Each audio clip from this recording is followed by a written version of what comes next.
안녕하세요. 맥킨의 지혜투자클럽입니다. HLB가 시간의 주가는 이제 4만원을 다시 또 올라섰는데요. 자, 다음 주 투자 전략은 어떨지 살펴보도록 하겠습니다. 먼저 이 시각 현재 미증시 이제 개장 전 분위기인데요. 한번 살펴보도록 하겠습니다. 지금 이제 나스닥 선물 같은 경우에는 0.86% 하락을 하고 있죠. 이 전장에서 이제 실적 발표가 이제 시간에 반영되었던 뭐 아마존이라든지 뭐 메타 관련되는 부분, 이런 부분들이 기술주에는 영향을 좀 주고 있죠. 근데 이제 다우지수 같은 경우에는 선물이 0.13% 강보 압세고요. S&P 선물 같은 경우는 0.39% 하락세. 그 다음에 중소형주 중심의 러셀 2000 같은 0.18% 강보 압세로 좀 혼조세 흐름들이 전반적으로 미국 시장에 좀 나타나고 있습니다. 자, 이런 부분들이 이제 국내 시장에도 이제 금요일장에 좀 나타났는데요. 지금 이제 시장에서는 이제 선물 관련되는 부분이 좀 깔아앉고 있다, 이런 부분들이 결국은 뭐 아마존이라든지 뭐 메타라든지, 이 기술주라고 하면 보통 이제 알파벳, 마이크로소프트, 메타, 아마존, 이 테슬라, 뭐 넷플릭스, 애플, 요런 부분들을 이야기하고 있는데요. 기술주 시가총액 자체가 미국에서는 이제 2000년도 초반에 IT 버블이 깨져서 그때 이제 거의 IT주들이 8, 90% 이렇게 빠졌던 것 같이, 지금 메타 같은 경우에는 거의 7, 80% 빠져가지고 있는 상태죠. 그나마 이제 뭐 애플이라든지 이런 부분들이 하락폭이 좀 상대적으로 좀 작습니다만, 이런 기술주의 하락을 본다면 상당히 2000년도 초반에 어떤 그 하락폭을 보여주고 있죠. 다만 이제 에너지주라든지 최근에 선방을 하고 있는 이 바이오 관련되는 부분들이 이제 하락의 어떤 지수 하락을 좀 방어하는 어떤 부분들이 있다, 이렇게 보여지죠. 그리고 이제 시장에서는 어제 이제 GDP 관련되는 부분의 어떤 데이터들에 대해서 이야기가 많은데요. 1분기, 2분기가 이제 그 GDP가 안 좋았지 않습니까? 2분기 연속으로 GDP 자체가 마이너스 건이었는데, 3분기가 이제 올라왔던 거는 수출이 조금 늘고 이제 수입이 줄은 거죠. 그만큼 이제 미국 GDP 관련되는 부분에서는 거의 70%가 소비인데, 이 소비 관련되는 부분 둔화가 이제 수입 부분에 관련되는 부분이고, 이런 부분이 이제 GDP로 따지는 물가 지수가 이제 GDP 디플레이터가 있죠.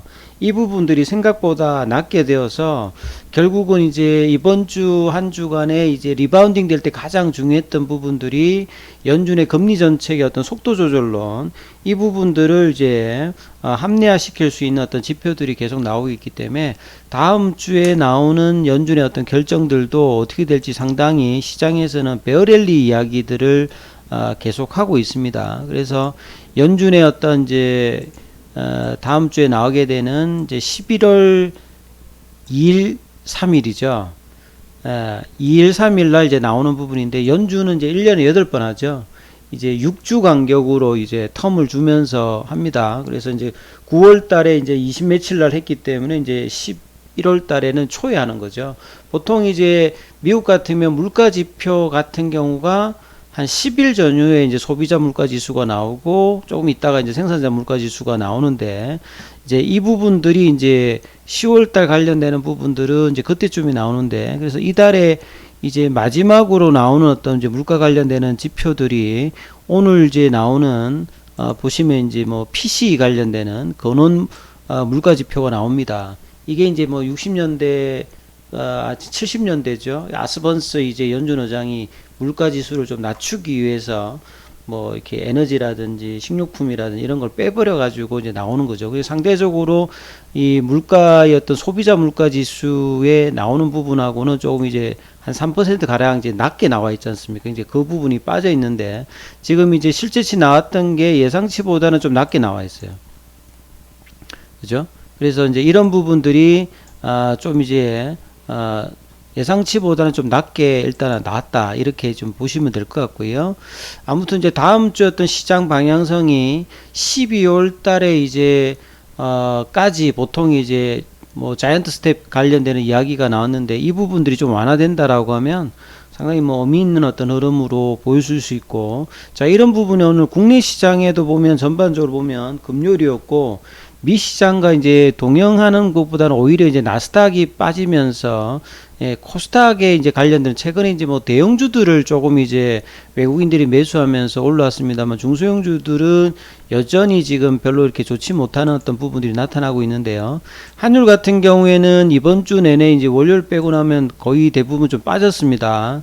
그래서 뭐 1,500원도 뭐 이야기 나오다가 지금 1,400원대까지 초반까지 이제 계속 이제 화요일부터는 계속 내려가서 일단 이제 환율 차트에서는 9월 말부터 보면 지금 이제 고점 부근에서는 좀 저항을 맞는 면에서 많이 빠지진 않았습니다만 이 어떤 이제 봉을 좀 만드는 흐름들이 계속 나타나고 있고요. 자, 이런 부분들이 이제 시장 전체적으로 보면 하락 종목 수가 좀 많았습니다. 근데 이제 기관이 이제 금융투자 중심으로 그 거래소에서 좀 매수라고요. 그 다음에 이제 코스닥 쪽에서는 개인하고 외국인들하고 이제 연기금 좀 사면서 이 수급상에서도 지금 이제 혼조세가 나오면서 종목별 어떤 등락보다는 그 외국인들이 주로 사줬던 이 대형주 중심으로 어제 같은 경우는 삼성전자나 뭐 이런 부분들의 어떤 매수세가 있었습니다만 오늘 하이닉스가 많이 빠지면서 좀 반대적인 어떤 흐름들이 좀 나왔던 상황이죠. 그래서 HLB 관련되는 부분들은 오전에 나왔던 내용 말고 이제 새로운 뭐 기사는 없습니다만 차트상으로 좀 보시면 좀 의미 있는 부분들이 이 테라피틱스도 좀 시간에가 한 1.79% 좀 올랐고요. HLB도 한 0.75 정도 올랐죠.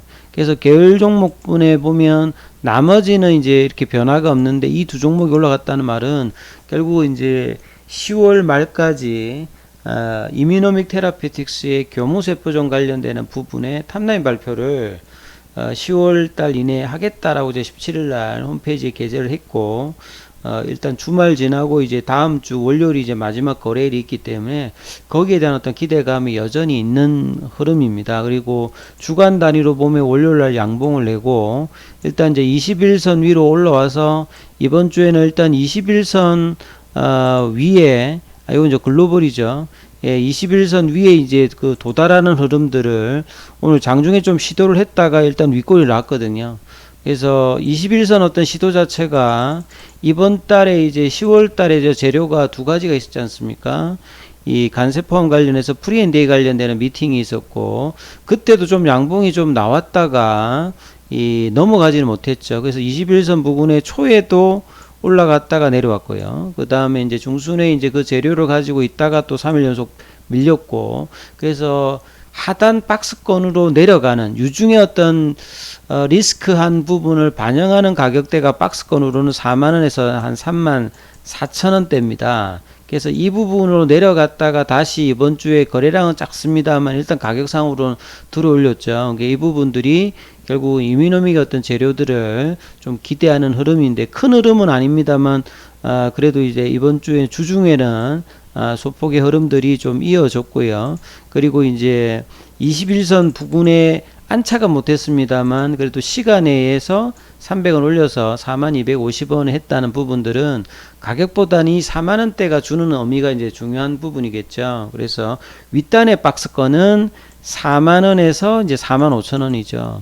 이 부분들은 이제 유중에 대한 어떤 그 리스크가 그나마 좀 없앨 수 있으면서 11월 달에 학정가를 좀 주는데도 영향을 주면서 어떤 기대감을 낼 수가 있는 거죠. 왜냐하면 이제 11월달, 12월달에 남아있는 재료를 본다면 이 유중 관련되는 학정가 그리고 이제 11월, 12월에 중국에서의 어떤 간세포함 관련해서 허가 관련되는 부분, 그 다음에 이제 이번 달에 했던 프리앤데이 관련된 미팅 관련되는 부분들도 다음 달에 회의록 관련되는 부분을 받게 되죠.